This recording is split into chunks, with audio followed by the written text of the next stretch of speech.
So let's get started on a fine art painterly flower bomb image. I never know quite what to call these. They're my own creation of whatever comes out of my head at the time. All the flowers, positioning, everything is all mostly individual flowers that I've put together, and I create this whole styling set. And I do these. I love it. I just love it. I do these for the fun of it. I do these for my clients. This is a client shoot. It's just something different, and it's just one of my favorite things to do. Absolutely love it. So we're going to go into the edit. I've done some basic color grading in Lightroom, but there's going to be quite a few little bits that I'm going to tweak when I'm doing it now. We were going for some pinks and teals, so it's very sort of complementary but muted. So let's go into it. First thing I'm going to do, I've got a little bit of my softbox bleeding over. Let's grab that, drag that out. Tiny little dot there. Everything else about my background's pretty good, I think. Yep. Loving the look of that. So let's do our simple basic edits first. I'm going to do a little bit of eye enhancement.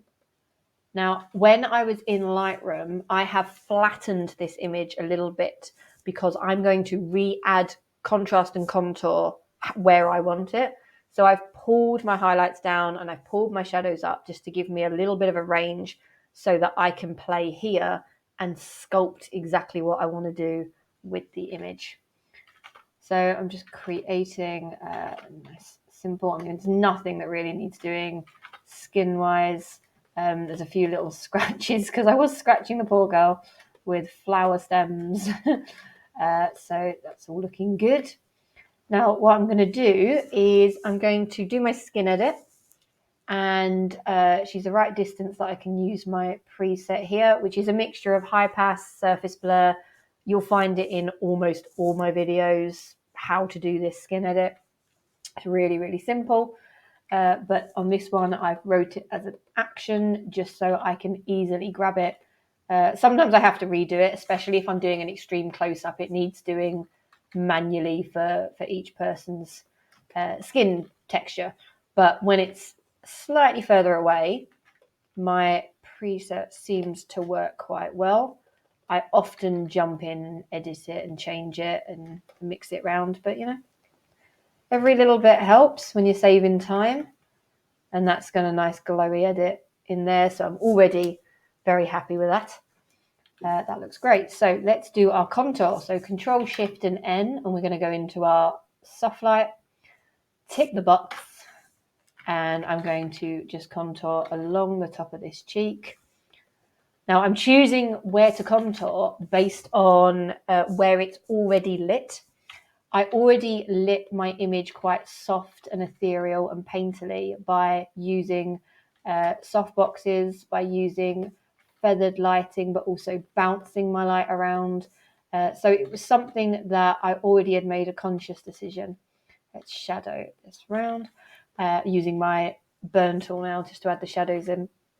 So I added the lighting very, very consciously. So I'm just enhancing the lighting that's already there with the dodge and burn. So if I come out, let's turn that off and on.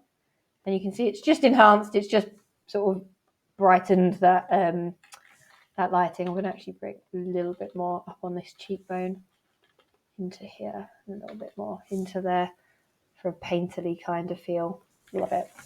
Now let's bring a little bit under the lip. I always like to contour that little shine under the lip. Some people's lip shines naturally, but I kind of like to add it. And just around the nose shape, because it's something painters would always highlight, always sort of lift up. So I think that looks really good. Love that. So now one thing that's annoying me is this bit down here, which is part of the dress, but unless you can see the rest of the swirl to the dress, you can't really tell. So I'm just going to edit that out. And this bit over here is annoying. I'm going to hit delete and do my content aware. And that was awful, so we won't do that. Let's zoom in. I've grabbed my stamp tool, clone stamp, and I've just grabbed an area next to it on a reasonably feathered relatively hard brush, sorry, just a little bit feathered. And then I'm just drawing that in. Perfect. Absolutely love that. So I want to add a little bit more color control on my background. Now I've got these skin layers and everything. I'm going to duplicate. Now, normally you can click remove background. I'm going to try it, but I find when I use headpieces, flowers, it never really does it so well. Okay, so it's not bad. It's left a bit over here. It's left all of the bits in here and in there. So it's not done too bad. It's not done bad as I thought it would, but it's not really done that great either. So I'm going to delete that, duplicate this layer again, and this time I'm going to hit Control B. Yep. I'm forgetting what I'm doing now.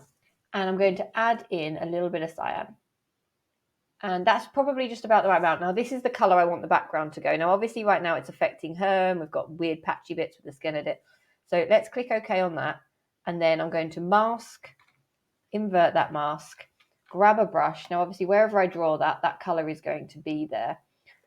So it's just doing the edges. Now, you can choose to go around and do your mask and your selections.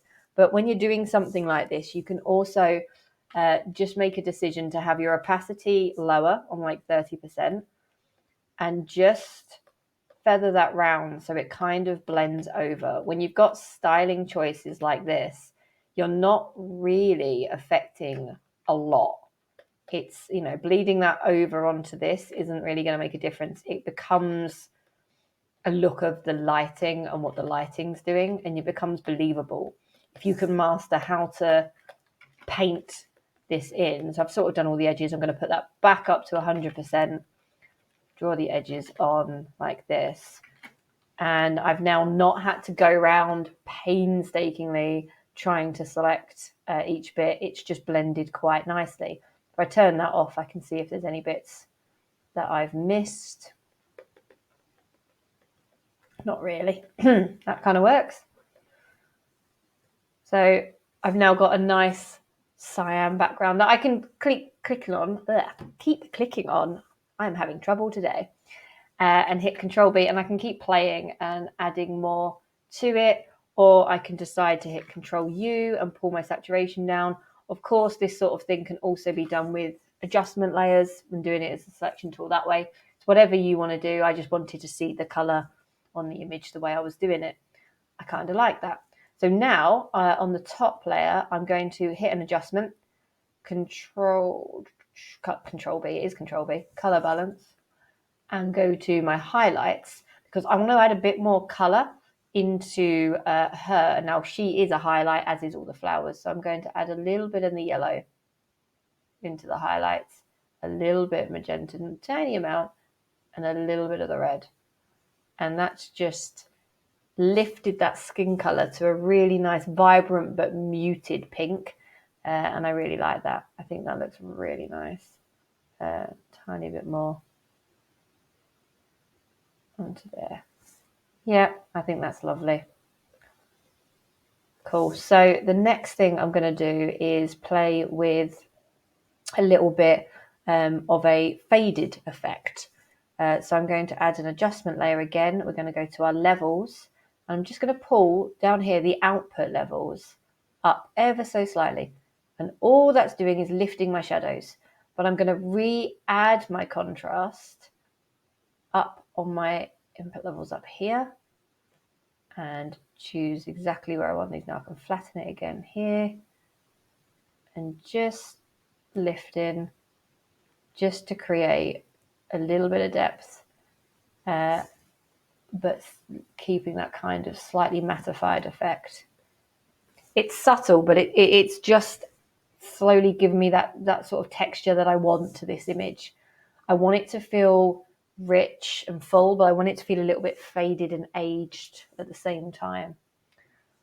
Okay, so I love that. I'm going to go back onto my contour layer, and the last thing I'm going to do is go onto the burn tool. Mid-tones, I'm going to stick it right up to 40% because I'm just going to tone down the lighter of the flowers. Just a tiny bit. I want to make sure that we are drawn to the brightest part of the image being her. So I think that is pretty much where I'm wanting to go here. Brilliant. Lovely. I like that. I think that's looking really, really nice. So I'm happy with that. I think I'm done. There's not really much to do. I love it. There's not much to edit. All of this little like colouring just brings out that final image, and I love the pinks and the purples as a complementary to the blues. I think that's worked really well. So thanks for joining me, and I will see you guys next time.